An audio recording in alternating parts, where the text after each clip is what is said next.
আসসালামু আলাইকুম।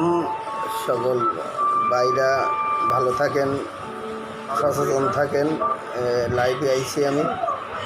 তো করোনার ভয়াবহ তাণ্ডব, তো বলার নেই কিছু। তো নিজে সচেতন হন এবং অপরকে সচেতন রাখেন। লকডাউনে আছি আমরা ঘরের বাইরে যাই না। নিজ নিজ এলাকা ভালো রাখেন এবং আপনিও ভালো থাকেন। আর অল টাইম 20 সেকেন্ড মিনিমাম হাতে সাবান দিবেন এবং 20 সেকেন্ড সাবান দিয়ে হাত ধুবেন। 5 ওয়াক্ত নামাজ পড়বেন, আপনিও পড়বেন, আপনার পরিবারকেও পড়াবেন।